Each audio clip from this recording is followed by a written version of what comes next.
Messieurs, dames, l'immense plaisir est pour nous de vous retrouver pour cette nouvelle session d'information sur Actu Télévision. Merci de bien vouloir nous rejoindre. Mais avant cela, prière de bien vouloir vous abonner massivement, d'activer la cloche de notification, de partager les liens, de l'invitation nos prochains à rejoindre notre communauté et votre chaîne. Place au principal titre.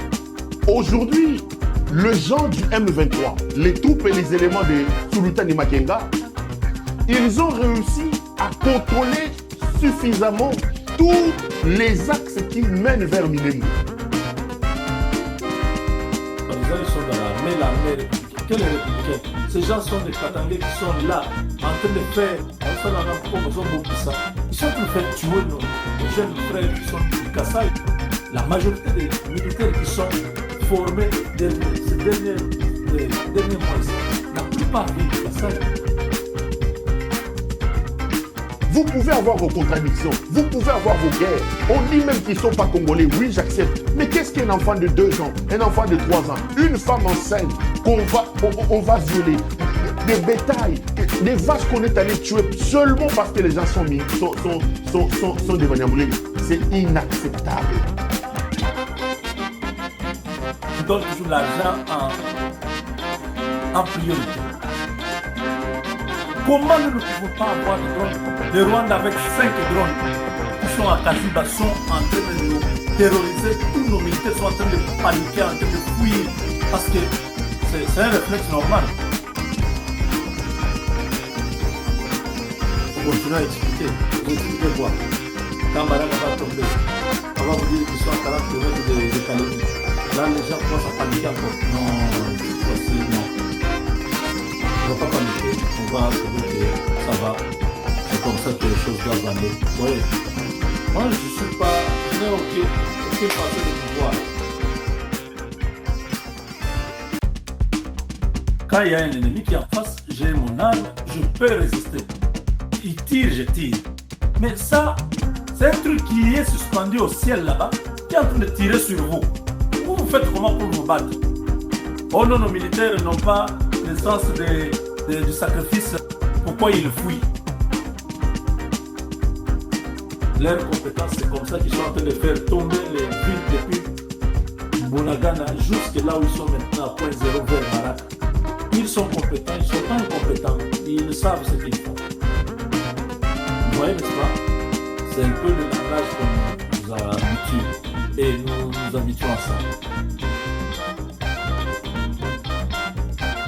À 4 h du matin, l'ennemi commence à tirer sur vous. Vous tirez sur lui.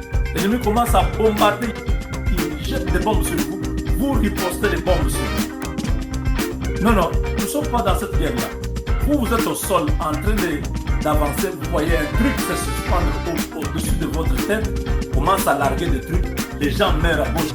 Vous restez là parce que vous devez vous sacrifier. Changez les chefs de régiment, les commandants des régiments qui sont sur le terrain, vous ne voulez pas. Changez les commandants des opérations dans les secteurs là-bas, vous ne voulez pas. Changez les chefs de la 3e zone de défense, Niembouabdala, changez-les, vous ne voulez pas.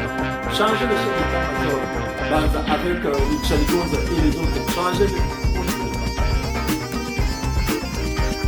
Les Burundi, les Douazalendo, les FRDC, les FDLR, cette coalition menée par M. Tshisekedi avait fait un blocus.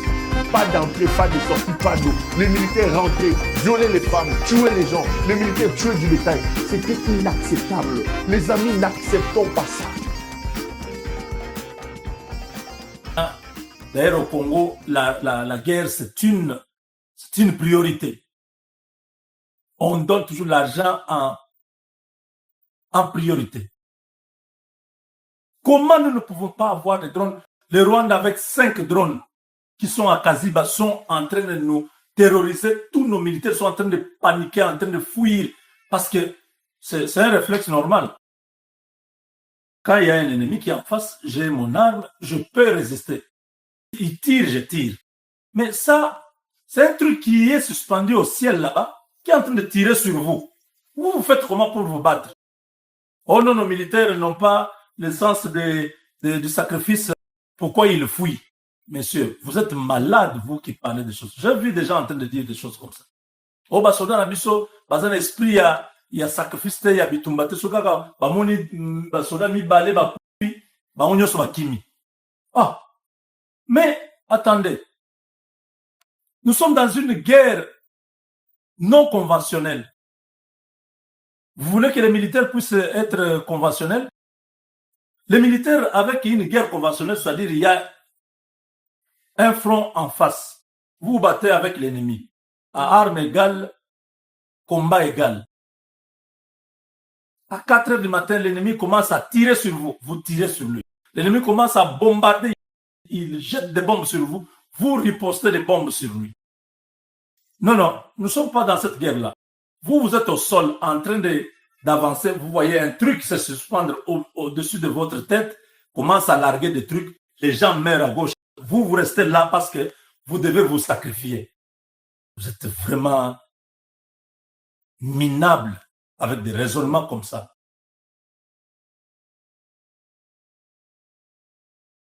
Je ne lâcherai pas les ministres. Monsieur le ministre, prenez la parole, venez parler au peuple. Expliquez-nous qu'est-ce qui se passe, pourquoi ça ne fonctionne pas.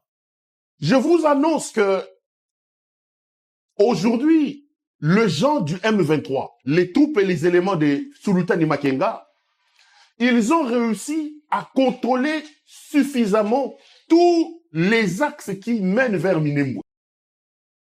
Vous savez que la cité de Minembwe était une cité asphyxiée.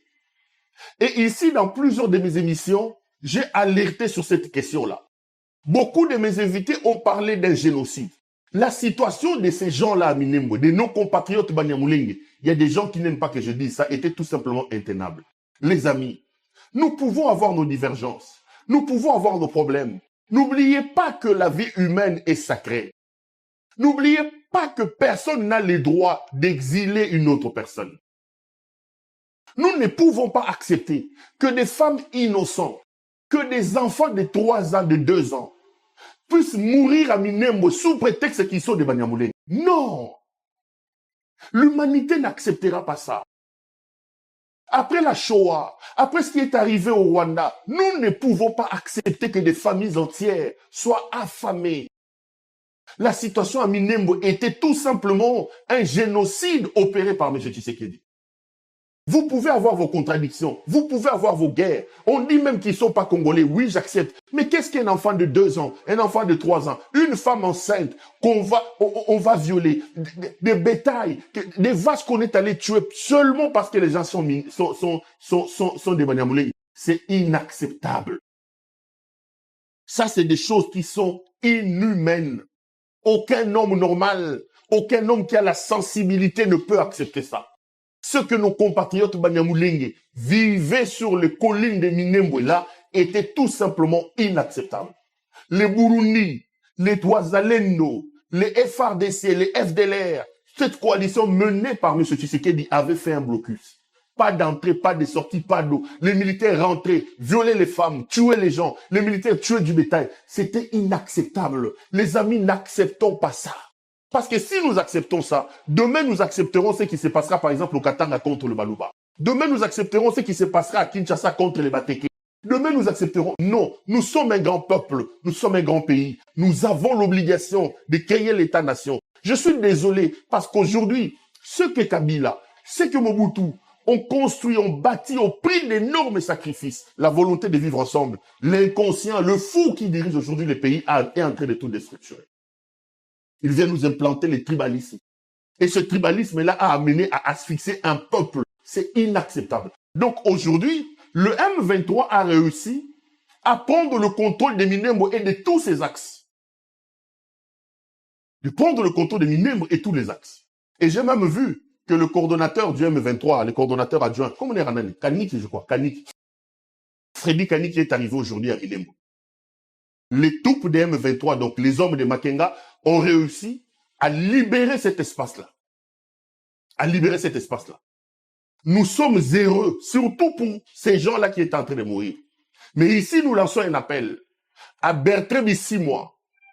Nous lançons un appel à Sultani Makenga, à tous les hommes et à tous les militaires du M23. Vous faites un travail remarquable. Chapeau bas pour ce que vous avez fait à Minembwe. Mais s'il vous plaît, ne reproduisez pas certaines erreurs. Si vous dites que vous êtes là comme libérateur, faites des choses différemment de ce qui se passe chez Tshisekedi. Faites implanter le respect des droits de l'homme. Les gens qui sont là-bas ont beaucoup souffert. Beaucoup souffert. Il faut leur apporter la paix. Il faut leur apporter la paix. En tout cas, bravo à nos amis de M23. Bravo à M. Sultani Makenga, le général. Bravo à Bertin Bissimois. Le M23, aujourd'hui, Freddy Kaniki est arrivé dans les collines de Minembwe. Chapeau bas, chapeau bas. Et ceci rentre aussi dans la logique, parce que rappelez-vous que je vous ai dit que ces gens ont réussi aujourd'hui à contrôler le point zéro. Les troupes de Makenga, les hommes de Bissimois ont désormais le contrôle du point zéro et ils sont petit à petit en train de descendre. Là, ils sont dans les encablures des Baraka. Les commentaires les plus sérieux disent que Baraka est presque déjà tombé. Il ne reste plus qu'à rentrer dans la ville de Baraka. Ils sont en train de descendre vers Baraka. Le point zéro est un point stratégique. Parce que le point zéro est une sorte d'axe qui vous ouvre l'entrée vers Kalemi et vous pouvez aussi par là aller vers Ekin. Or, sur terrain, les gens sont fatigués. Les militaires de M. Tshisekedi ne tiennent plus. Les militaires de Tshisekedi ne résistent plus face à la force des frappes des éléments des Sultans du Makenga et de Bissimois. Face à la progression des hommes du M23. Donc, ne soyez pas surpris que vous voyez le M23, que vous voyez Makenga rentrer à Kalemi et une autre colonne peut-être aller vers Kindu. Et c'est ce qui amène d'ailleurs M. Tshisekedi à trembloter comme il est en train de trembler. Parce que sur le terrain, le M23 a repris du poil de la bête. Le M23 a repris la marche vers l'avant. Sur terrain, le M23 a repris de l'asphyxier, de remettre la pression. Il a bombardé avec les drones, il a engagé des mercenaires, mais la situation sur terrain, la vraie situation militaire sur terrain est en train d'échapper à son contrôle. Voilà la situation dans laquelle nous sommes. Et entre les faits, je reviendrai sur ça peut-être au cours encore de cette émission, M. Tshisekedi a organisé son histoire où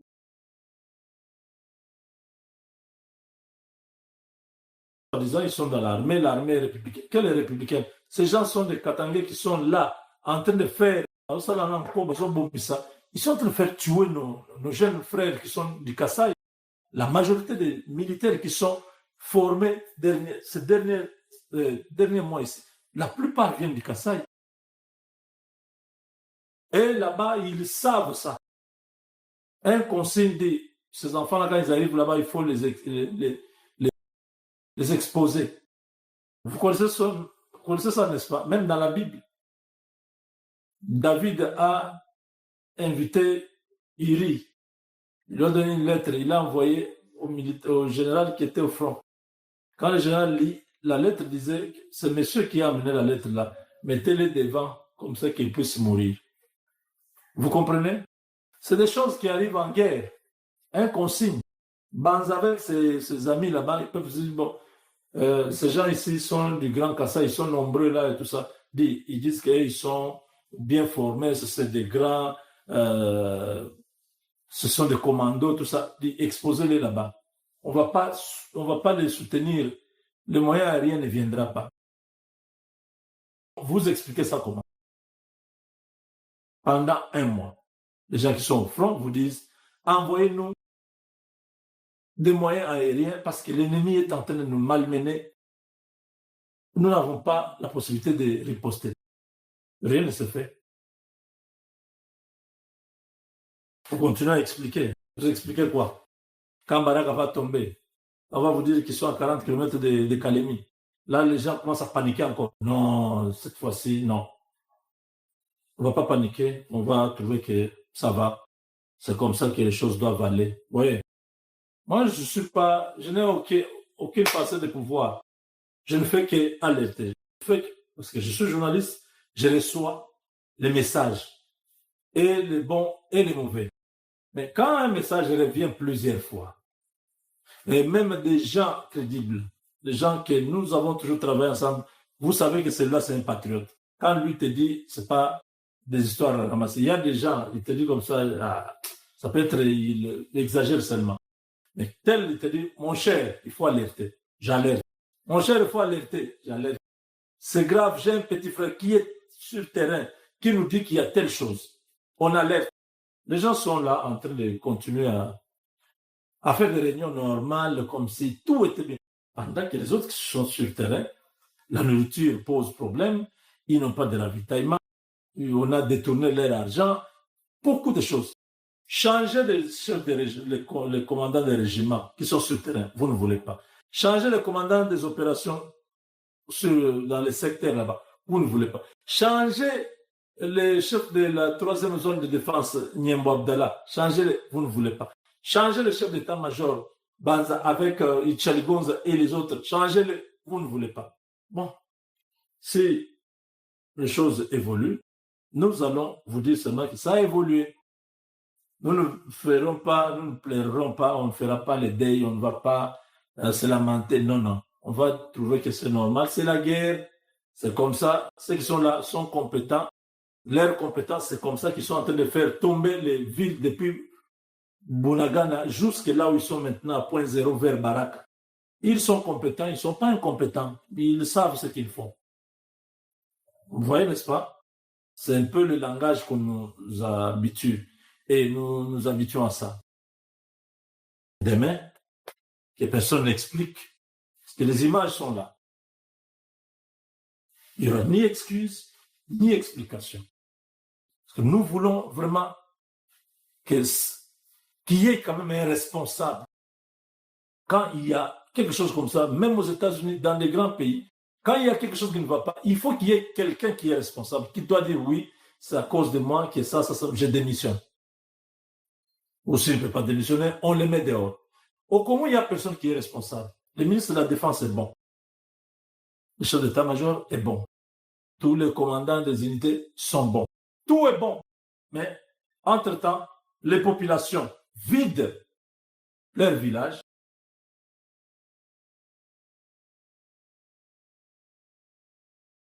Les militaires sont en train de décrocher.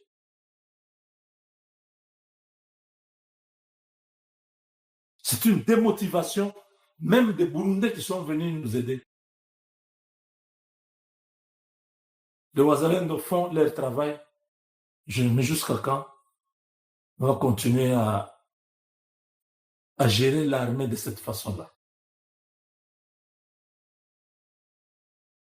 Chers amis, aux États-Unis, il y a, nous venons de l'apprendre, que Marco Rubio et Massad Boulos sont invités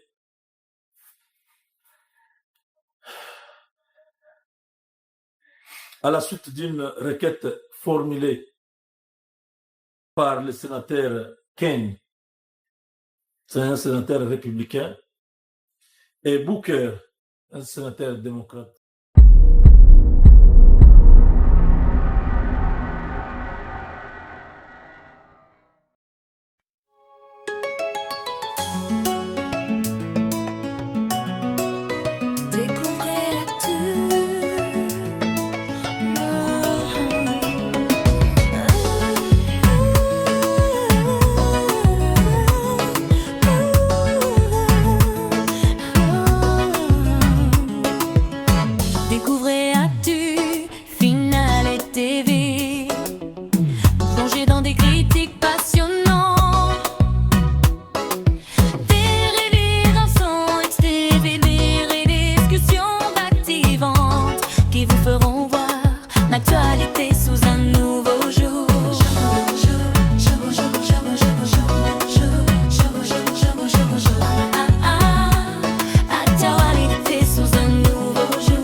Chers frères, je fais appel à votre sagesse.